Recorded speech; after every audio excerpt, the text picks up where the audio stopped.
Bonjour à tous, merci de nous rejoindre. Voici les principaux titres de ce mardi 29 mai. Ouverture aujourd'hui des travaux de la conférence internationale sur la Libye, tenue à Paris. L'Algérie est représentée par le Premier ministre Ahmed Yahya, désigné par le président de la République, Abdelaziz Bouteflika, pour l'y représenter. Le ministre des Affaires étrangères est à Bamako. Il a été reçu par le président malien auquel il lui a transmis un message du président de la République, Abdelaziz Bouteflika. Abdelkader Msahel doit co-présider avec son homologue malien la 13e session du comité bilatéral stratégique. Et enfin, la solidarité se renforce en ce mois sacré de Ramadan. Les associations comme celle de Nesl Khair activent davantage pour offrir le plus grand nombre de repas aux plus démunis. Un reportage dans notre édition. Bienvenue à tous. Le Premier ministre Ahmed Yahya est à Paris. Il a été désigné par le président de la République pour le représenter à la conférence internationale sur la Libye. Le président français Emmanuel Macron l'a reçu ce matin. L'audience s'est déroulée à l'Élysée, peu avant l'ouverture de la conférence organisée sous les auspices des Nations Unies, qui devra aboutir sur un accord interlibyen de sortie de crise. La conférence se déroule avec la participation des principaux dirigeants libyens, des Nations Unies et de nombreux pays invités, dont les voisins de la Libye. Et comme je vous le disais, les travaux de la conférence internationale sur la Libye, organisée sous l'égide des Nations Unies, ont débuté ce matin à Paris et seront sanctionnés par la signature d'un accord interlibyen. Une vingtaine de pays, dont l'Algérie et 4 organisations internationales, ONU, Union européenne, Union africaine et Ligue arabe, sont réunis au palais de l'Élysée autour des dirigeants libyens, dans le but d'établir une feuille de route commune pour une sortie de crise de la Libye. Je vous rappelle que l'Algérie est représentée par le Premier ministre Ahmed Yahya, désigné par le président de la République, Abdelaziz Bouteflika, pour le représenter à la conférence. L'Algérie a joué un rôle important pour le règlement du conflit libyen en prenant une politique inclusive basée sur le dialogue. Une convergence de vues avait été signalée d'ailleurs lors de la dernière tripartite sur la Libye tenue à Alger, dans laquelle les partis avaient affirmé que la solution politique doit être interlibyenne et issue d'un consensus. Kerim Haïfa. Factions libyennes, partenaires internationaux et régionaux et pays voisins, à savoir l'Algérie, la Tunisie et l'Égypte, se retrouvent ce mardi à Paris sous l'égide de l'ONU pour tenter d'arracher une solution consensuelle à la crise libyenne lors d'une conférence internationale sur la Libye qui se tient dans un contexte marqué par une convergence de vues entre Libyens. L'événement accueille dans la capitale française les représentants du gouvernement libyen et acteurs politiques, dont le président du conseil présidentiel du gouvernement d'entente nationale libyen, Fayez Sarraj, et le chef de l'armée nationale libyenne, Khalifa Haftar, ainsi qu'une vingtaine de pays, dont l'Algérie. L'objectif principal pour les responsables libyens est de se mettre d'accord sur un texte à travers lequel les responsables libyens s'engagent dans un processus de sortie de crise, dans la mesure où chacun a pris conscience que le moment est particulièrement important pour la Libye. Le texte de l'accord est court et simple avec quelques grands principes comme l'unification des forces de sécurité libyennes et l'engagement de tenir les élections avant la fin de l'année et la garantie de leur bon déroulement dans la transparence. Les responsables libyens et la communauté internationale seront invités également à s'engager dans la mise en œuvre d'une feuille de route politique inclusive pour sortir de la crise qui affecte le pays et la région depuis plusieurs années.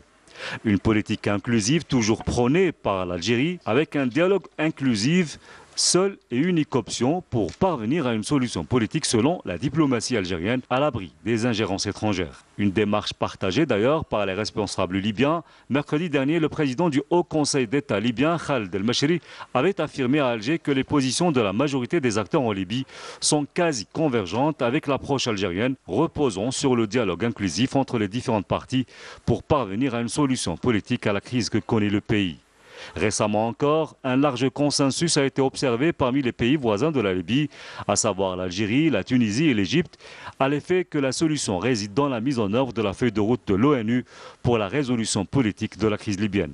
Dans un communiqué final sanctionnant la réunion ministérielle tripartite, les 3 pays voisins de la Libye ont à ce titre mis en exergue l'importance de tenir compte de la contribution des Libyens à toutes les concertations visant la mise en œuvre du processus de règlement, affirmant que la solution politique doit être interlibyenne et issue du consensus de toute la composante du peuple libyen. L'Algérie, la Tunisie et l'Égypte qui ont également souligné le rôle central de l'ONU dans la mise en œuvre des clauses de l'accord politique libyen signé en décembre 2015 en vue d'édifier des institutions nationales fortes, notamment une armée unifiée dont la mission est le maintien de l'ordre public et la lutte contre le terrorisme.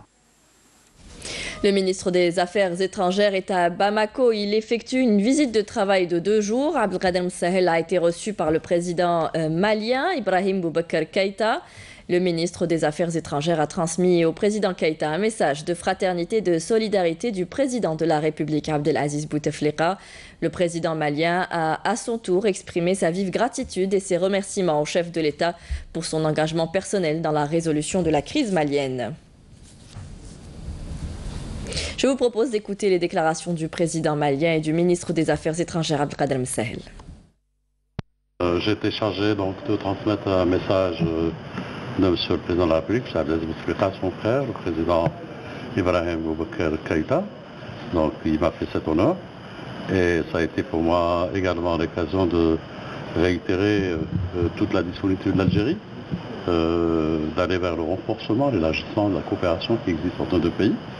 Il est évident qu'entre deux pays voisins, qu'on se concerte de manière régulière. D'ailleurs, demain avec mon frère Koulibaly, nous devons présider la 13e session du comité stratégique qui existe entre nos deux pays.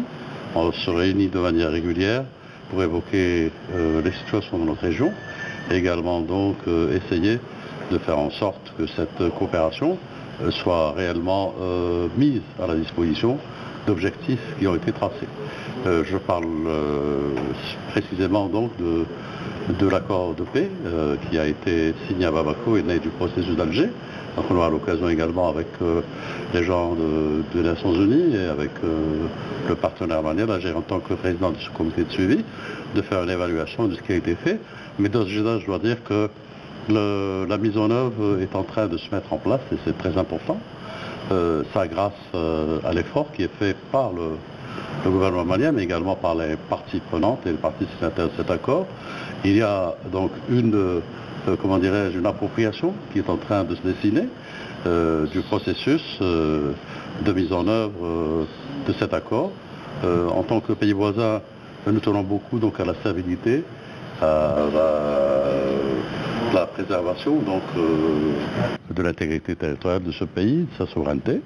Nous allons nous réunir pour tenir la 13e session du comité bilatéral stratégique. Et là, il s'agira de faire le point des actions qui ont été menées depuis la dernière session du comité et évaluer et éventuellement tracer une nouvelle route pour que l'ensemble de ce qui est prévu en termes d'action entre nous puisse être accompli.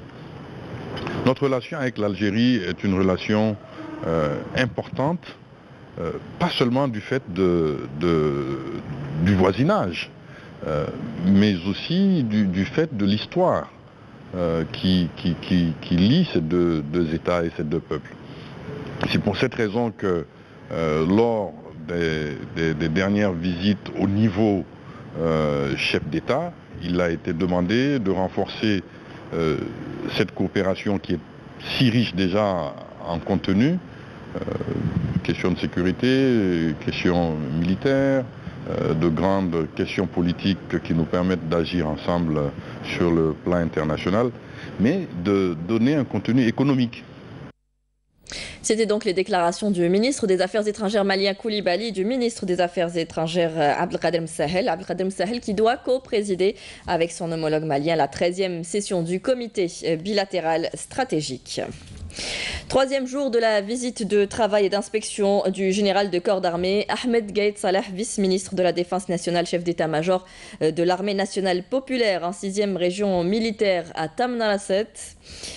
Le général de corps d'armée a entamé sa visite par l'inspection de quelques unités et établissements de la garnison de Tamanrasset à l'école des cadets de la nation.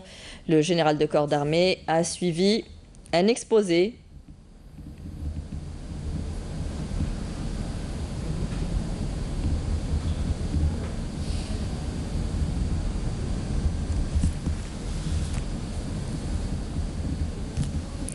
Le général de corps d'armée qui a donc suivi un exposé global donné par le commandant de l'école portant sur cette prestigieuse école et sur la formation et l'enseignement qu'elle assure avant de visiter avec le général-major Meftah Souab, commandant de la 6e région militaire, les différentes structures administratives et pédagogiques.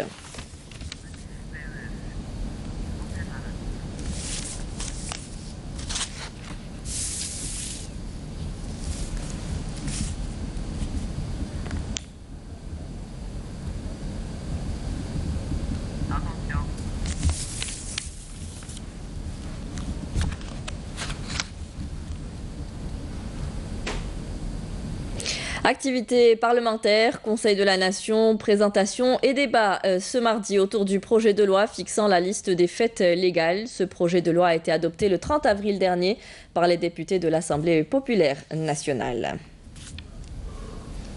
Moderniser le secteur de la santé, c'est un des grands chapitres abordés dans la nouvelle loi sanitaire pour assurer un meilleur suivi des malades et réorganiser la gestion des établissements hospitaliers. Une opération d'informatisation est en cours dans tout le pays. L'exemple ce matin à Khenchla, dont le programme avance à grands pas. Le reportage est signé Abdelmajid Benrassi.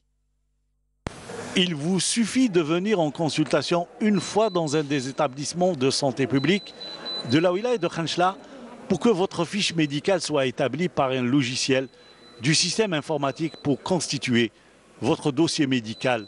Et c'est un dossier qui vous suivra toute une vie. C'est le souci de Monsieur le ministre d'installer et d'informatiser presque la quasi-totalité de nos établissements de la santé.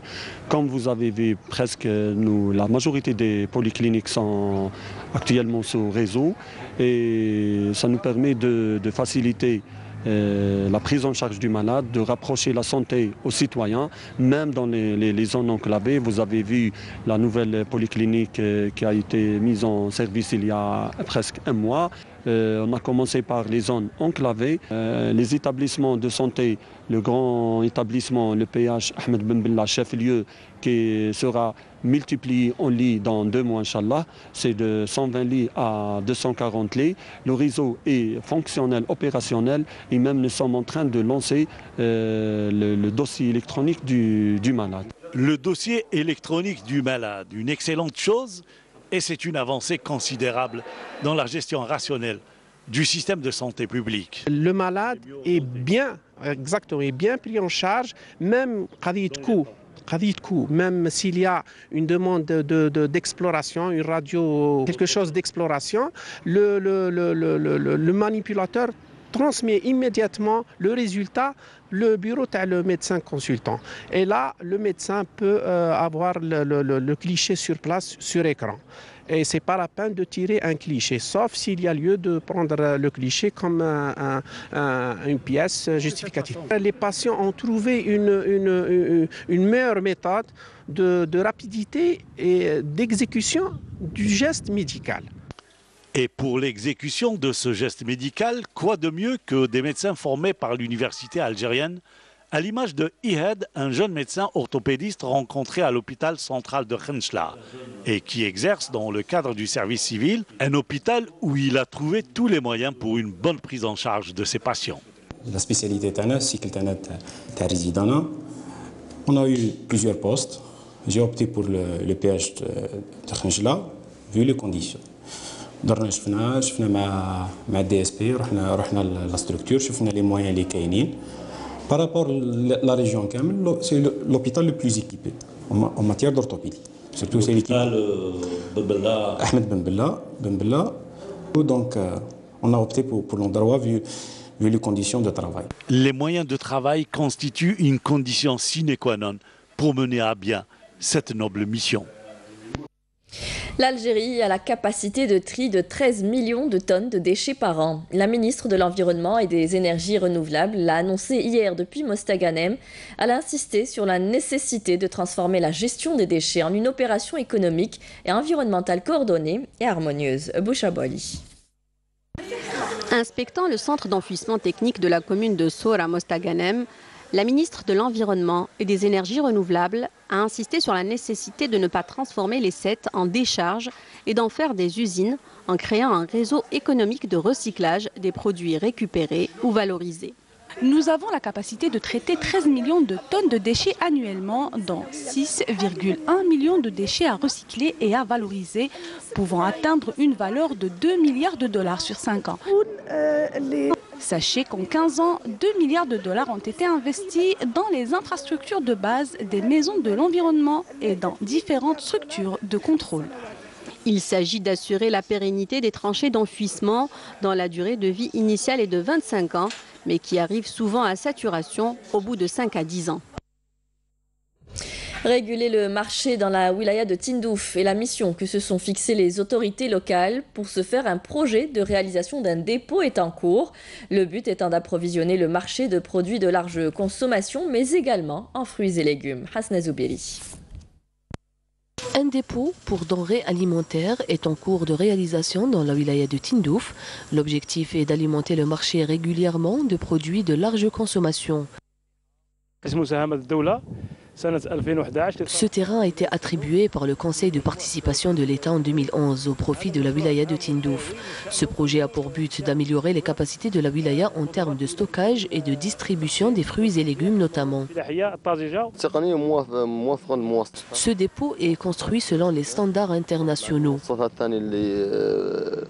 Par ailleurs, le marché de proximité de la ville a été utilisé comme un point de vente pour le groupe Agrodiv, une initiative appréciée par les citoyens. Ce projet permettra à la wilaya d'être approvisionnée régulièrement et de créer un bon stock pour éviter la spéculation. C'est une mission de régulation. D'accord. Donc c'est pour faire un travail de proximité avec les ménages, être auprès des ménages avec des prix très étudiés. Les prix sont abordables comparés aux autres commerces. Réguler le marché et mettre terme à la spéculation dans la wilaya de Tindouf sont les objectifs des autorités locales afin de garantir le pouvoir d'achat du citoyen dans cette ville frontalière. De nombreux restaurants Ar-Rahma ouvrent leurs portes durant ce mois sacré. Des bénévoles se donnent pour mission d'offrir des repas chauds aux plus démunis tout au long de ce mois. L'exemple ce matin de l'association Nesl Khair qui offre près de 800 repas par jour. 4 équipes se relaient pour pouvoir assurer un service continu 7 jours sur 7. Leila Benaïcha. Préparer plus de 800 repas par jour pour ce mois sacré est déjà une tâche compliquée. Mais pour ces bénévoles de la Fondation Nesl Khair, orchestrée par le chef cuisinier Hmi Medraïsi, le défi en vaut la peine. Hadji Tiftel, c'est un travail de 24 heures sur 24 durant le long du mois de Ramadan. Donc on est 4 équipes, par exemple, au niveau par rapport à Hadji Tiftel, il y a 4 équipes. Donc la première équipe, c'est l'équipe qui vend au niveau des marchés de gros. Donc c'est à partir de 5 heures du matin, nous sommes entre Htatba, Kalitos, et puis il y aura encore d'autres possibilités pour d'autres marchés aussi. Donc c'est de 5 heures à 10 heures du matin. Par la suite, il y a l'équipe cuisine, là où nous sommes ici même. Donc c'est aussi de 9h jusqu'à 19h. Où on est là avec Monsieur Alaïssi qui est le chef d'orchestre et on est là appliqué mais surtout pour apprendre aussi. Et enfin il y a la troisième équipe qui débute à partir de 16h pour le dressage du chapiteau, donc dressage des tables. Et enfin la quatrième équipe c'est qui fait la planche. Dès le lever du jour, Raïssi commence à mijoter ses plats en attendant l'arrivée des autres volontaires. Il insiste sur les petits détails pour dresser et offrir un menu équilibré et varié avec des senteurs qui rappelleraient aux jeûneurs l'ambiance familiale. La base, c'est quoi? C'est la shorba. Je mets toute mon énergie sur la shorba, en bas, je passe au deuxième plan. Le deuxième plat, et je répartis les tâches. La dernière étape, c'est quoi? C'est les salades. Et on essaye de diminuer le sucre et passer le message aux gens de ne pas manger beaucoup de sucre, pas beaucoup de sel. Ramadan, une noble occasion pour renforcer les liens sociaux. C'est pourquoi les volontaires de Nesl Khair ont insisté à lancer un appel aux donateurs, aux volontaires, mais aussi aux citoyens. Alors pour toute personne qui souhaiterait venir nous rejoindre pour cette mission durant le long du mois de Ramadan, vous n'avez qu'à nous contacter sur notre page Facebook Nesl Khair officielle. S'il vous plaît, ne gaspillez pas la nourriture. Parce que parce que là c'est malheureux, on est des musulmans. الناس كاينين ما لقاش الماكله حنا ولا جات حرام الشيء هذا. Et nous avons reçu ce communiqué du ministère de la Défense nationale dans le cadre de la lutte antiterroriste. Un détachement de l'armée nationale populaire a découvert et détruit lors d'une opération de fouille et de recherche menée à Skikda hier une casemate pour terroristes contenant 5 bombes de confection artisanale et d'autres objets. Dans le cadre de la lutte contre la criminalité organisée, un détachement de l'ANP a saisi à Ingzem près de 2 tonnes de denrées alimentaires, tandis que des gardes-côtes ont arrêté Al-Qalam 6 plongeurs sans autorisation et ont saisi des équipements de pêche illicite de corail et des moyens de plongée sous-marine. Dans le même contexte, des détachements combinés de l'ANP ont saisi 4500 paquets de cigarettes à Biskra, alors que des éléments de la gendarmerie nationale ont appréhendé à Tébessa un individu en possession de 3 fusils de chasse et une quantité de munitions. Enfin, des gardes-côtes ont déjoué à Oran une tentative d'immigration clandestine de 14 individus à bord d'une embarcation de construction artisanale, alors que 41 immigrants clandestins de différentes nationalités ont été interceptés à Tlemcen. Des bateaux de pêche palestiniens ont pris la mer ce mardi depuis le port de Gaza pour dénoncer le blocus israélien sur l'enclave. C'est en bref ce matin avec Naïma Haouch. Des Gazaouis préparent une manifestation pour contester le blocus maritime d'Israël sur la bande de Gaza en prenant la mer en direction de la limite maritime imposée par la marine israélienne. Le bateau fera partie d'une marche symbolique qui ne dépassera pas la zone maritime autorisée. C'est une manifestation dont le but est d'attirer l'attention, mais aussi pour relayer les efforts internationaux et la solidarité avec la bande de Gaza et la Palestine. Le bateau du retour et de la levée du siège arrivera dans les prochains mois. 2 femmes kamikazes ont tué au moins 3 personnes dans un double attentat dans le nord-est du Nigeria, en proie à l'insurrection du groupe terroriste Boko Haram. Les kamikazes ont déclenché leur explosif à l'intérieur d'une maison et près d'une mosquée dans la ville de Kondouga, à 35 km au sud-est de Maïdougouri, la capitale de l'État du Borno, le plus touché par les violences. Des manifestations violentes continuent d'agiter le Nicaragua où l'opposition réclame le départ du président Daniel Ortega. Au total, les manifestations anti-gouvernementales violemment réprimées ont fait au moins 84 morts et 860 blessés depuis le 18 avril dernier, selon un bilan établi avec des organisations de défense des droits de l'homme. L'Italie est toujours dans l'attente de la formation d'un gouvernement que doit proposer Carlo Cottarelli, incarnation de l'austérité budgétaire, lequel a peu de chances d'obtenir la confiance d'un Parlement dominé par les populistes eurosceptiques. Le futur exécutif de Cottarelli ne peut guère prétendre diriger très longtemps la 3e économie de la zone euro. Pour tenter de sortir l'Italie d'une crise politique sans précédent, il devra préparer de nouvelles élections à l'automne ou au plus tard début 2019. Le doyen de la presse sportive algérienne, Mohamed Salah, n'est plus. Il est décédé hier à son domicile à Intaya, à l'âge de 82 ans des suites d'une longue maladie. Né en 1936 à Damas, le défunt a débuté sa carrière de commentateur sportif en 1963. Il a d'abord exercé le métier de speaker à l'ex-RTA avant de percer dans sa carrière en tant que journaliste sportif avec la création du service des sports de la chaîne 1 en 1972 au lendemain des Jeux africains de Lagos. Mohamed Salah a pris sa retraite en 1996 après avoir été au service de la radio algérienne durant près de 50 années. Le défunt sera inhumé aujourd'hui au cimetière de Guéridi à Kouba après la prière du Dohr. Nous présentons nos plus sincères condoléances à sa famille. Inna lillahi wa inna ilayhi raji'un. On terminera ce journal avec du sport, du basketball. Le GS Petrolier a été sacré champion d'Algérie de basketball dames après sa victoire sur l'UCND Marine sur le score de 63-53 hier soir à Alger lors de la seconde manche de la finale du championnat. Nessima Imloul. Sorti déjà vainqueur de la première manche par 76-67, le GSP n'allait pas céder cette deuxième manche à son rival l'UCND Marine et se retrouver nez à nez pour la belle. Après une rude rencontre où les Marines ont dominé surtout lors des 2 premiers cartons, respectivement par 18-11 et 30-17, un passage à vide au 3e carton qui reste tout de même à leur avantage.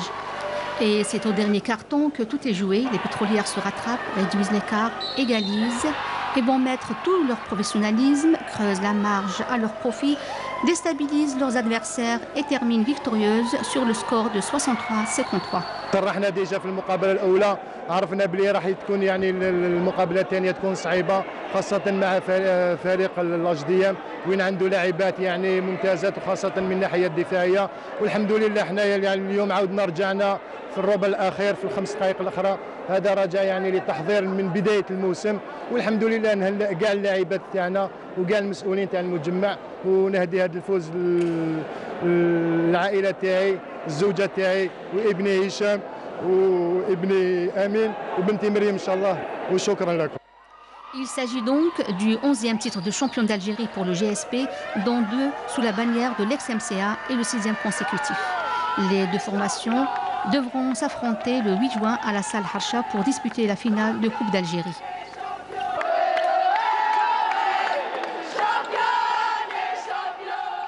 Et félicitations. C'est la fin de ce journal. Merci à vous tous de nous avoir suivis. Vous pouvez revoir nos programmes sur la page Facebook et YouTube. Les adresses s'affichent en bas de votre écran.